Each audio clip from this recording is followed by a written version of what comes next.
ಇಲ್ಲೊಂದು ಇದು ಐತಿಹಾಸಿಕವಾದಂಥ 3 ಕಲ್ಲಿದೆ ಇಲ್ಲಿ.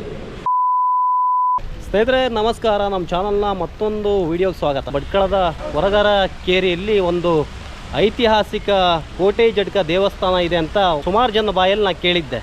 ಬಟ್ ಅದು ಹೆಂಗಿದೆ ಏನು ಕತೆ ಅಂತ ಒಂದ್ಸಲ ಹೋಗಿ ನೋಡುವ ಅಂತ ಇದೆ. ಆದರೆ ಈಗೊಂದು 2-3 ದಿನದ ಇಲ್ಲಿ ಜಾಸ್ತಿ ಮಳೆ ಆಗ್ತಿರೋ ಕಾರಣಕ್ಕೆ ಇಲ್ಲಿ ಒಂಚೂರು ಚಿಕ್ಕ ಇಶ್ಯೂಸ್ ಆಗಿದೆ. ಬಟ್ ಈಗ ನಾನು ಆ ಕೋಟೆ ಜಡ್ಕ ದೇವಸ್ಥಾನದ ಒಳಗಡೆ ಕರ್ಕೊಂಡು ಹೋಗ್ತೀನಿ. ನಿಮ್ಗೆ ತುಂಬ ಆಶ್ಚರ್ಯ ಅಂತ ಅನಿಸುತ್ತೆ. ಸ್ನೇಹಿತರೆ, ಇದು ಹೊರಗರ ಕೇರಿಯಲ್ಲಿರುವಂಥ ಕೋಟೆ ಜಡ್ಕ ದೇವಸ್ಥಾನ. ಇದೊಂದು ಹಾಲ್, ಇದು ಒಳಗಡೆ ನಿಮ್ಮನ್ನು ಕರ್ಕೊಂಡು ಹೋಗ್ತೀನಿ. ಹಿಂದೆ ಬದಿ ಕೋಟೆ ಜಡ್ಕ ದೇವಸ್ಥಾನ ಇತ್ತು. ಇದು ನೋಡಿ ಐತಿಹಾಸಿಕವಾದಂಥ ಒಂದಷ್ಟು ರಚನೆ ಇದೆ, ಉಬ್ಬು ಶಿಲ್ಪಗಳು. ಬಟ್ ಅದ್ರ ಬಗ್ಗೆ ಸ್ಪಷ್ಟನೆ ಇಲ್ಲ. ಇಲ್ಲೊಂದು ಇದು ಐತಿಹಾಸಿಕವಾದಂಥ 3 ಕಲ್ಲಿದೆ ಇಲ್ಲಿ. ಜೊತೆಗೆ ಇದಿಷ್ಟು ಹಾಲ್ ಆಗಿತ್ತು. ಹಾಗೆ ಈ ಕೋಟೆ ಜಡ್ಕ ಗರ್ಭಗುಡಿ ಇತ್ತೀಚೆಗೆ ಕಟ್ಟಿದ್ರಂತೆ. ಆದರೆ ಇವತ್ತು ಸ್ಥಿತಿ ಏನಾಗಿದೆ ಅಂತಂದರೆ, ಒಂದು ಕಡೆ IRB ಕೆಲಸ ನಡೀತಿರೋ ಕಾರಣಕ್ಕೆ ಇಲ್ಲಿ ನೋಡಿ, ಇಲ್ಲಿ ಆ ಗುಡ್ಡವನ್ನು ತೆರವು ಮಾಡುವಂಥ ಕೆಲಸವನ್ನು ಮಾಡಿದ್ರಲ್ಲ ನೋಡಿ, ಅದು ಈಗಷ್ಟೇ ಕುಸಿತಾ ಇದೆ ನೋಡಿ. ಅದು ಇನ್ನೇನು ಕುಸಿತೋಗುತ್ತೆ. ಬಟ್ ಈ ಕಡೆಯಿಂದ ಗರ್ಭಗುಡಿ ನೋಡಿ, ಅದು ಗರ್ಭಗುಡಿ ಅಂತೆ. ಅದು ಗರ್ಭಗುಡಿ ಓಪನಿಂಗ್ ಮಾಡೋಕ್ಕೆ ಹಾಗಾದರೆ ಎಲ್ಲ ಕಟ್ಟಿ ಆಲ್ಮೋಸ್ಟ್ ಮುಗಿದಿತ್ತಂತೆ. ಇನ್ನೇನು ಓಪನಿಂಗ್ ಮಾತ್ರ ಬಾಕಿ ಇತ್ತಂತೆ ನೋಡಿ.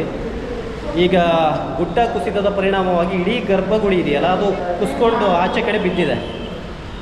ಸೊ ಇದು ಇಲ್ಲಿನ ಪರಿಸ್ಥಿತಿ. ಒಂದು ಐತಿಹಾಸಿಕವಾದಂಥ ಟೆಂಪಲ್ ಆಗಿತ್ತು, ಇದು ದೇವಸ್ಥಾನ ಆಗಿತ್ತು, ಶ್ರದ್ಧಾ ಕೇಂದ್ರ ಆಗಿತ್ತು. ಅಲ್ಲಿ ಈಗಲೂ ಕೂಡ ಕುಸಿತಾ ಇದೆ. ಇನ್ನೇನು ಸ್ವಲ್ಪ ಹೊತ್ತಲ್ಲಿ ಹಾಲ್ ಇದೆ, ಇದು ಕೂಡ ಕುಸಿಯುವಂಥ ಚಾನ್ಸಸ್ ಇದೆ. ಅಲ್ಲಿ ಕ್ಷಣಕ್ಕೂ ಅಲ್ಲಿ ಕುಸಿತಾ ಇದೆ. ನಿಮ್ಗೆ ಅಲ್ಲಿ ಹತ್ತಿರ ಹೋಗೋಕ್ಕೂ ಭಯ ಆಗುತ್ತೆ. ಮತ್ತು ಹೊರಗಡೆ ಮತ್ತೊಂದಷ್ಟು ವಿಚಾರಗಳನ್ನು ನಾನು ಹೇಳ್ತೀನಿ. ಇಲ್ಲಿ ಐತಿಹಾಸಿಕವಾಗಿ ಒಂದು ಕೆರೆ ಕೂಡ ಇತ್ತಂತೆ ಅಲ್ವಾ? ತುಂಬ ದೊಡ್ಡದಾಗಿತ್ತ ಇಲ್ಲಿ, ತುಂಬ ಸುಮಾರು ದೊಡ್ಡ ಕೆರೆ ಇತ್ತಂತೆ ಈ ಜಾಗದಲ್ಲಿ. ಜೊತೆಗೆ ಇಲ್ಲೊಂದು ಕಿರಿಯ ಪ್ರಾಥಮಿಕ ಶಾಲೆ ಕೂಡ ಇದೆ. ಆ ಶಾಲೆಯೂ ಇನ್ನೇನು ಆ ಗುಡ್ಡ ಕುಸಿತ ಸ್ವಲ್ಪ ಜೋರಾಗಿ ಏನಾದರೂ ಆದರೆ ಅದರ ನಾವು ಒಳಗಿಂದ ತೋರಿಸಿದ್ನಲ್ಲ, ಆ ದೃಶ್ಯ ಇಲ್ಲಿದೆ ನೋಡಿ. ಈ ಭಾಗನೂ ಕುಸಿತೋಗುತ್ತೆ. ನಾನು ಆ ಕಡೆಯಿಂದ ತೋರಿಸಿದ ಇದೇ ಭಾಗ ಇದು.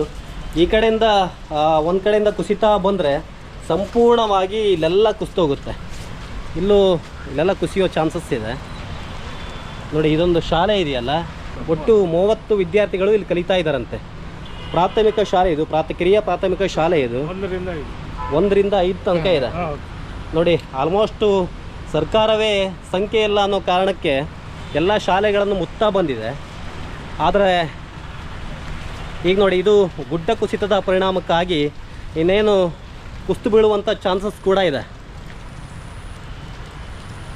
ಒಂದು ಕಡೆ ಕನ್ನಡ ಶಾಲೆ ಉಳಿಸಿ ಅಂತ ಹೇಳ್ತಾರೆ, ಇನ್ನೊಂದು ಕಡೆ ಈ ರೀತಿ ಎಲ್ಲ ಆಗ್ತಾ ಇದೆ. ಒಂದು ವಸತಿ ಸಮುಚ್ಚಯ ಆಗಿದೆ. ಒಟ್ಟು 9 ಮನೆ ಇರಬೇಕಲ್ಲ?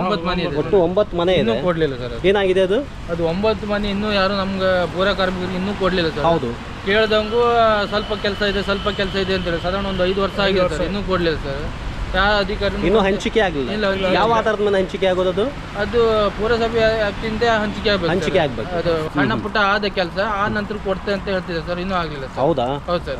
ಕೇಳ್ದಂಗ ಮತ್ತೆ ಹೆದರಿಕೆ ಇದೆ ಸರ್. ಅದು ಕೊಟ್ಟರೆ ಈಗ ಅಲ್ಲಿ ಉಳಿದ್ರೆ ಈಗ ನೋಡಿದ್ರಲ್ಲ ಸರ್, ಗುಡ್ಡೆ ಕುಸಿತಿದೆ. ಇಲ್ಲಿ ಸಾಧಾರಣ ಇಲ್ಲ ಅಲ್ಲಿ ತನಕ ಹೋಗ್ಬೋದು ಅಂತ ಹೇಳ್ತೀರಿ. ಫೂಟ್ ಇದೆ ಸರ್, ಡಿಪ್ 50 ಫೂಟ್ ಇಲ್ಲ ಸರ್, ಇಲ್ಲಿ ಒಂದು ಅಂದಾಜು. ಅಲ್ಲಿವರೆಗೆ ಹೋಯ್ತಂದ್ರೆ ಸರ್, ಕೊಟ್ಟ ನಂತರ ಅಲ್ಲಿ ಉಳಿದ ನಂತರ ಏನಾದ್ರು ಸ್ವಲ್ಪ ಜೀವ ಹಾನಿ ಆದ್ರೆ ಹೌದು ಸರ್, ಯಾರು ಜವಾಬ್ದಾರಿ ಸರ್? ಸತ್ ನಂತರ ಪರಿಹಾರ ಕೊಟ್ಟು ಏನ್ ಲಾಭ? ಈಗ ನೀವು ಮಾತಾಡ್ತಾ ಒಂದು ಮಾತು ಹೇಳಿದ್ರಿ, ಇಲ್ಲಿ ಒಂದು 170 ಮನೆ, 170 ಮನೆ, ಒಂದು 700 ಕುಟುಂಬ ಇದೆ ಅಂತ ಹೇಳಿದ್ರಿ. ಈಗ ಯಾರ ಹತ್ರನೂ ಜಾಗ ಸ್ವಂತದ್ದಲ್ಲ ಅಂತ ಹೇಳಿದ್ರೆ, ಸ್ವಂತ ಯಾರು ಇಲ್ಲ ಸರ್, ರೆಕಾರ್ಡ್ ಯಾರ್ದು ಇಲ್ಲ ಸರ್. ಕೆಲವು ಆ ಕಡೆ ಇದ್ದವ್ರದ್ದು ಒಂದು 4-5 ಮನೆ ಅಷ್ಟೇ ರೆಕಾರ್ಡ್ ಇದೆ ಸರ್. ಮತ್ತೆ ಇಲ್ಲಿ ಕ್ವಾರ್ಟರ್ಸ್ದಾಗ ಎಲ್ಲಿ ಇದ್ದವ್ರು ಒಬ್ಬರು ರೆಕಾರ್ಡ್ ಇಲ್ಲ ಸರ್. ಲಾಸ್ಟ್ ಟೈಮ್ DC ಅವರೇನೋ ಸಾಧಾರಣ ಒಂದು 20-30 ವರ್ಷದಿಂದ ಏನೋ ಮಂಜೂರು ಮಾಡಿದ್ರಂತೆ ಸರ್.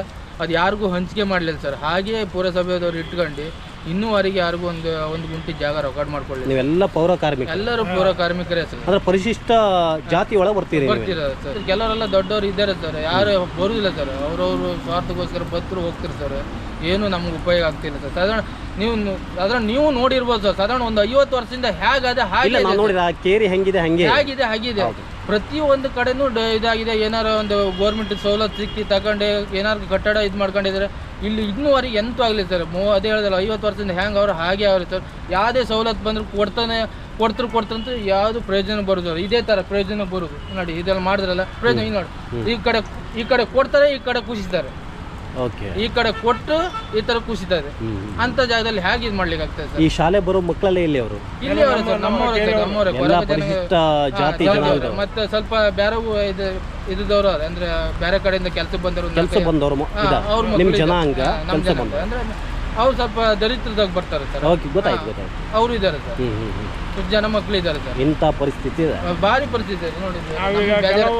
ನಮಗೆ ಇಷ್ಟು ದಿವಸ ನೋವಾಗ್ಲಿಲ್ಲ ಸರ್. ನೋವಾದಂದ್ರೆ ನಾವು ಕಟ್ಟದ ಬಿಲ್ಡಿಂಗ್ ಇತ್ತಲ್ಲ, ಏನ್ ಗರ್ಭಗುಡಿ ಅಂದ್ರೆ ದೇವಸ್ಥಾನದ ಗರ್ಭಗುಡಿ ಏನ್ ಮಾಡಿದ್ರು ಅದು ಪೂರ ನೆಲ ಸಾಮಾನು ಆಗೋಯ್ತು ಸರ್. ಭಾರಿ ಕಷ್ಟ. ಈಗ ಅದ್ರ ಪರಿಹಾರ ಯಾರು ಕೊಡ್ತಾರೆ ಸರ್? ಅದೇ ಬೇಜಾರಾಗ್ತದೆ. ನಮಗೆ ಗೊತ್ತಿದ್ದ ಮಟ್ಟ 200 ವರ್ಷ ಇತಿಹಾಸ ನಾವು ತಗೊಂಡು. ಅದಕ್ಕೂ ಮುಂಚೆ ಇವರು ಜೈನರು ನಡ್ಸ್ಕೋತಿದ್ರು. ಜೈನರು ಪುರಾತನವಾದ ದೇವಸ್ಥಾನ, ಅತಿ ಪುರಾತನವಾದ ದೇವಸ್ಥಾನ, ಜೈನರು ನಡ್ಸ್ಕೋತಿದ್ದಂಥ ದೇವಸ್ಥಾನ. ಆ ದೇವಸ್ಥಾನ ಅವ್ರ ಕಾಲವಾಗಿ ಅವ್ರು ಸೇರಿದ್ರು. ಆ ನಂತರ ನಾವು ಪೂಜೆ ನಡ್ಸ್ಕೊ ಬರ್ತಿದ್ರು ಆ ದೇವಸ್ಥಾನ. ಕಡೆಗೆ ಈ ರೋಡ್ ಹಗಲ ಕಾಣೋ ವ್ಯಾಪಾರದಾಗೆ ಆ ದೇವಸ್ಥಾನ ಹೋಗ್ಬೇಕಂದಿದ್ ಮಾಡ್ಕೊಡ. ಅದಕ್ಕೆ ಗರ್ಭಗುಡಿ ನಾವು ಬೇರೆ ಕಡೆ ಮಾಡಿದ್ರು. ಆ ದೇವಸ್ಥಾನ ಹೋಗ್ತದೆ ಅಂತ ಹೇಳ್ಕೊಂಡು ಗರ್ಭಗುಡಿ ಬೇರೆ ಕಡೆ ಈ ಕಡೆ ಮಾಡಿದ್ದೆ. ಆ ಹೊಸ್ದಾಗಿ ಮಾಡಿದ್ದು ಏನು ಹೊಸ್ದಾಗಿ ನಾವು ಕಟ್ಟಿದ್ರು ಗರ್ಭಗುಡಿ, ಅದು ಪೂರ್ಣ ಕುಸಿದು. ದೇವಸ್ಥಾನಕ್ಕೆ ಎಷ್ಟು ಆಸ್ತಿ ಇದೆ? ಮೀನ್ಸ್ ಜಾಗ ಇದೆ? ಜಾಗ 5 ಗುಂಟಿ ಸರ್. ಇದು ರೆಕಾರ್ಡ್ ಜಾಗ ದೇವಸ್ಥಾನ ಹೆಸರು ಡಾಕ್ಯುಮೆಂಟೇಶನ್ ಎಲ್ಲ ಇದೆ? ಹೌದು ಸರ್, ರೆಕಾರ್ಡ್ ಇದೆ ಸರ್. RTC ಇದೆ ಸರ್, RTC ಇದೆ. 5 ಗುಂಟಿದಾಗ ಅಳತೆ ಮಾಡಿದ್ರೆ ಎಷ್ಟು ಸಿಗ್ತದೆ ಅಂತ ಗೊತ್ತಿಲ್ಲ. ನೀವು ನೋಡಿದ್ರಲ್ಲಿ 1 ಗುಂಟಿಂದ ಸಿಗ್ತದೆ. ತಮ್ಮ ಹೆಸರು? ನಾಗರಾಜ್ ಕೃಷ್ಣ ಕೊರಾರ್ ಸರ್. ಓಕೆ. ನೀವು ಸ್ಥಳೀಯರು? ಹೌದು ಸರ್, ಇಲ್ಲಿ ಊರಿಯವನ್ನ ಸರ್. ಹುಟ್ಟು ಬೆಳೆದವನು. Thank you. ಸ್ನೇಹಿತರೆ ನೋಡಿ, ಇದು ಭಟ್ಕಳದ ಕೊರಗರಕೇರಿಯಲ್ಲಿರುವಂಥ ಸ್ಥಿತಿ ಇದು. ಅಂದರೆ ಯಾರು ಹೇಳೋರು ಇಲ್ಲ, ಕೇಳೋರು ಇಲ್ಲ.